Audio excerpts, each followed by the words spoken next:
Shalom and welcome once again to Treasures of the Torah. I'm Moreh Matan, Pastor Matt McEwen, and this week we are finally to Parashat Ha'azinu. And I feel as if we are at the culmination of something. Thank you for sticking with me this year through this Torah cycle. This week for Parashat Ha'azinu, we have this coming from chapter 32, verse 8 of Deuteronomy that says this. Chapter 32, verse 17. And it says this: Gods whom they knew not, new gods recently arrived, which your ancestors did not dread.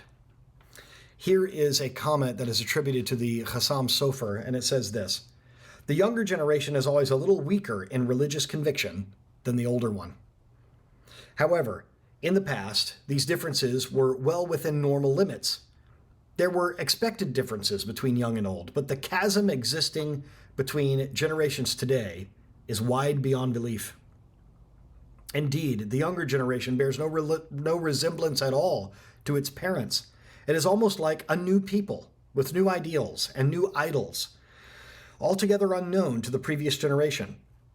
New gods recently arrived. A new generation has arisen, which your ancestors did not dread, of which your ancestors could not have even conceived. Now, this was written some time ago, but I think you and I can most certainly apply this to what's going on in the modern world today. I do feel like this is one of the evidences that we are getting closer and closer to the return of Yeshua because of the devolving we see in society. Young people do have new and different ideals and new and strange idols that they are bowing down to. There is such a confusion with regard to identity. I know that there's nothing new under the sun, but it just seems like things are getting worse and worse. And so we say, Bo Yeshua. We say, even so, come Messiah Yeshua. This is a challenge for us because we're supposed to be setting up the kingdom. We're supposed to be making straight the paths for the Lord, for his return. And it becomes increasingly more and more difficult to do so without reprisals, to do so without being labeled hateful or phobic in some way. This is the way society is going right now. We need to pray for a revival, and we need to remember that we learn from the most recent books from Rabbi Shapira that the prophecies that are given that are negative do not have to happen.